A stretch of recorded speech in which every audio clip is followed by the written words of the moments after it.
Quote of the day: Let your faith be the quiet anchor in life's wild seas, your hope the lighthouse shining through the storm. And remember, for I know the plans I have for you, declares the Lord, plans to prosper and not to harm, plans to give you a future and a hope.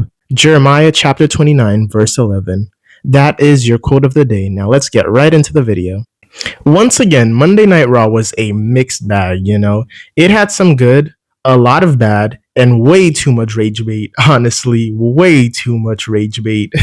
Like, this episode was confusing, honestly. Like, you get something entertaining, then it goes straight downhill. Then you get something passable, straight downhill again. And then you get something like, okay, this wasn't terrible, straight downhill again. Like, this episode was like up and down, up and down, up and down, up and down, up and down. Like, the whole show. It was funny, honestly. But let's just get right into this review so it's not too long. So we start off with a promo from main event Jey Uso.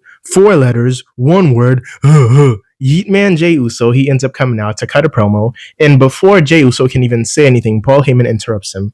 Paul Heyman comes out and he proceeds to cut one of the most mid promos I've ever heard from Paul Heyman. Like, this was bad.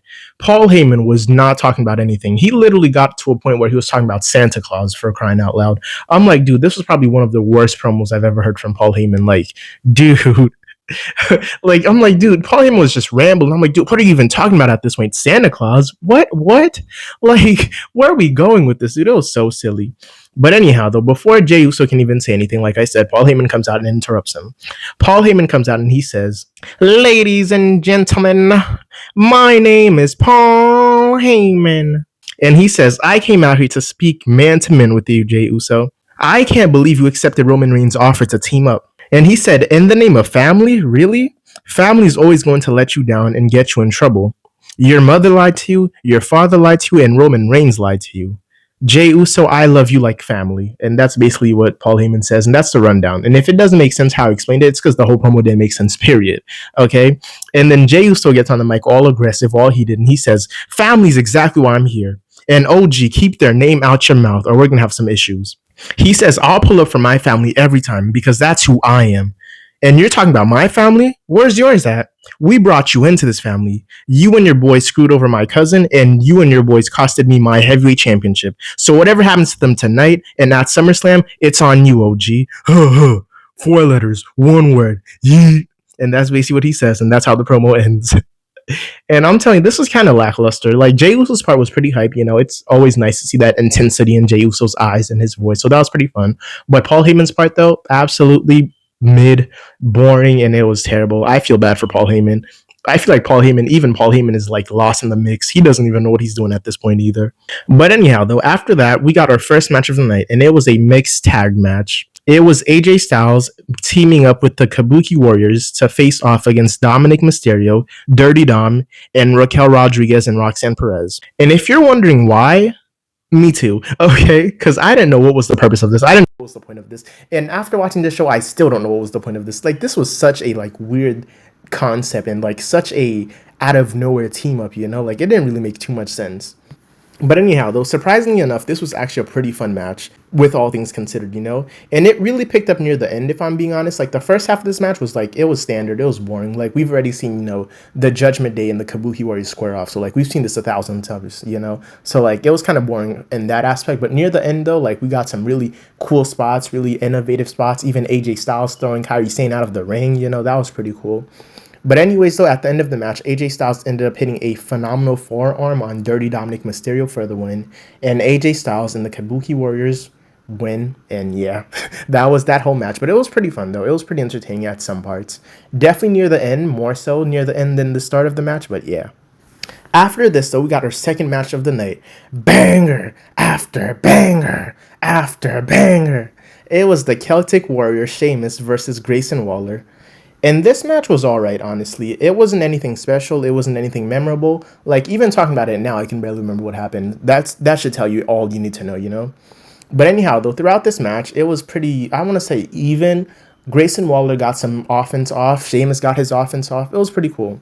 But even with interference from Rusev, Grayson Waller still couldn't pick up the win. Rusev literally came to cause a distraction, to interfere.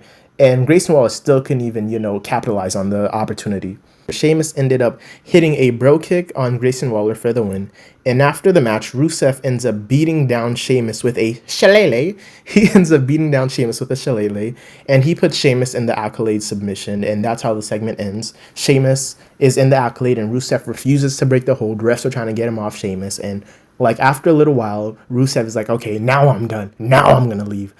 Now I'm getting off, okay? And it was pretty funny. After this, though, we got to probably the most infuriating. No, this wasn't the most infuriating. This one is one of the most infuriating segments of this night. There was two, and this was one of them. I don't know which one was worse, this one or the one I'm going to talk about later on in this video. But the segment I'm referencing right now is the Lyra Valkyria and Becky Lynch in-ring promo. And dude, I am so done with this storyline. I'm so done with this rivalry. I'm so done with this feud. I'm like, dude, I was out here. I'm thinking, I'm watching the show. I'm like, why is Lyra even out here? Why is Becky Lynch even out here? Like, at this point, why are they even out here? Like, there's literally nothing left to tell. There's nothing left to say. There's nothing left to show. Like, what's the point? We've seen this countless times. We've seen this 1,000 times. We've seen the in-ring promos 1,000 times. We've seen the match, every variation of it 1,000 times. I'm like, dude, why are they even out here? Like, this was just such a huge waste of everybody's time. Like, literally, nobody cares about this anymore. No one cares about this. Like, dude, this feels so forced and so boring, and it's so drawn out for no reason whatsoever. It's so drawn out, dude. This has been drawn out for far too long, dude. I'm ready for this whole story arc to end, dude. Like, Jesus Christ. And I don't even remember what Lyra Valkyria was talking about. Like, she literally just came out talking about how she was going to beat Becky Lynch. And if she doesn't win, it's something. It's because Becky Lynch, if Becky Lynch wants to win, Becky Lynch literally has to beat her into the mat or whatever. And that's basically what she says. She's basically saying there's no way she's not going to win at SummerSlam. And that was the gist of it, I think. But after all that was said and done, after this whole boring segment, after the whole boring promo, Becky Lynch ended up coming out with a kendo stick. You know, Becky Lynch came out with a kendo stick to face off against Lyra Valkyria.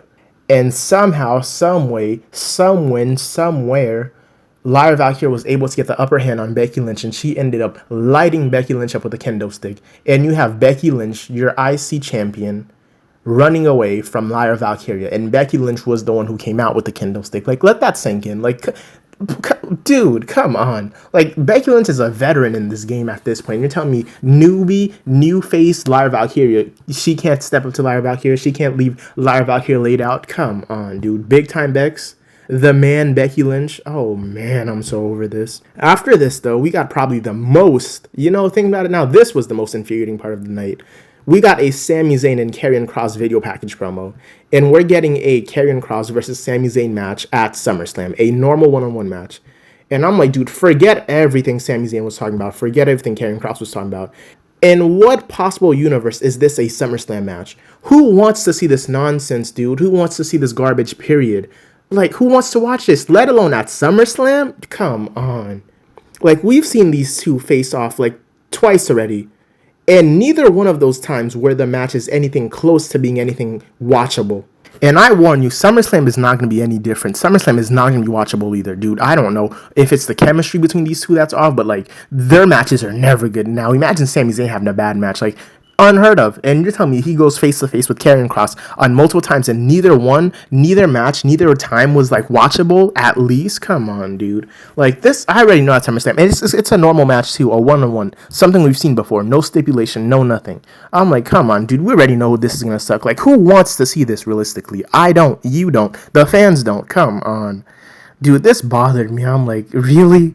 But let's just move on so I don't rant about this too much.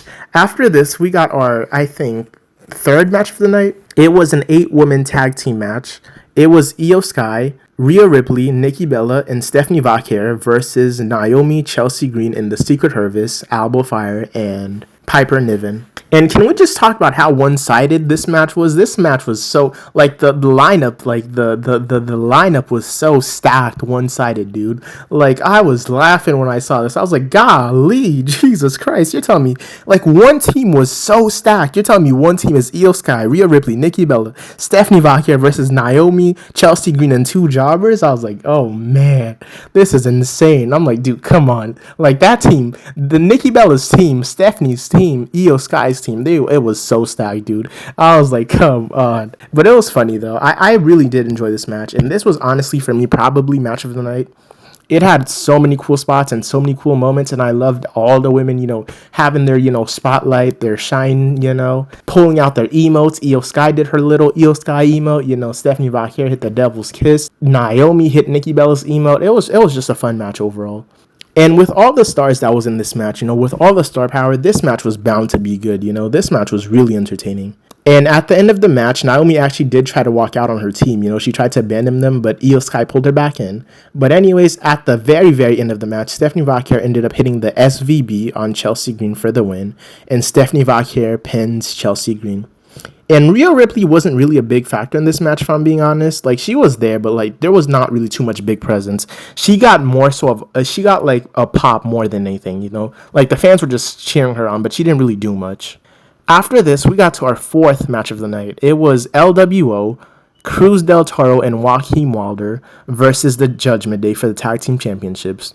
And let me tell you, Cruz del Toro and Joaquin Wilder, they are incredible in the ring. Dude, oh my god, their moveset is so entertaining.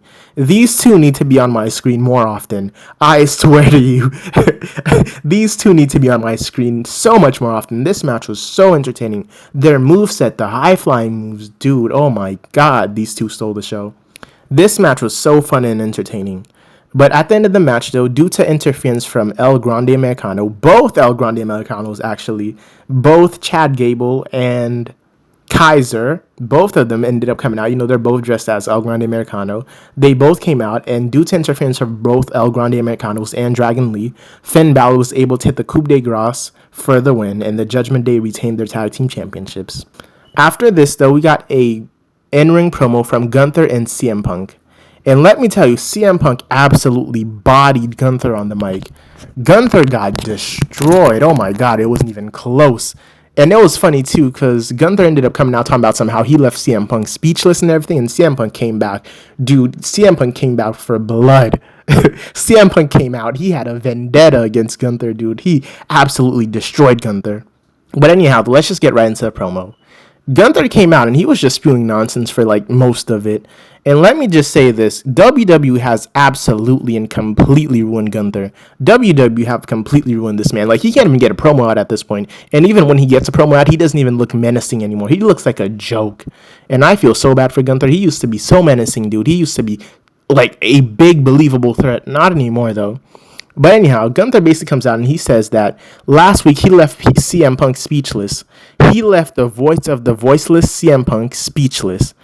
And that's basically what he says, which was absolutely untrue. I feel like they just didn't know where to go with the story, and that's why CM Punk didn't say anything. But he did not leave CM Punk speechless. They're acting like Gunther came out and dropped some big pipe bomb and dropped some big scary promo and some like heavy facts or something. He didn't do any of that. But anyhow, though, CM Punk comes out and he interrupts Gunther. CM Punk says, speechless? No. You left me dumbfounded. Because it dawned on me that I don't want to be World Heavyweight Champion. I need to be World Heavyweight Champion. CM Punk then says, I don't smoke or do drugs, but I know addiction because wrestling is my addiction. CM Punk says, I need to be World Heavyweight Champion for me and to hold up the championship for all of them, all these people, everybody who cheered my name.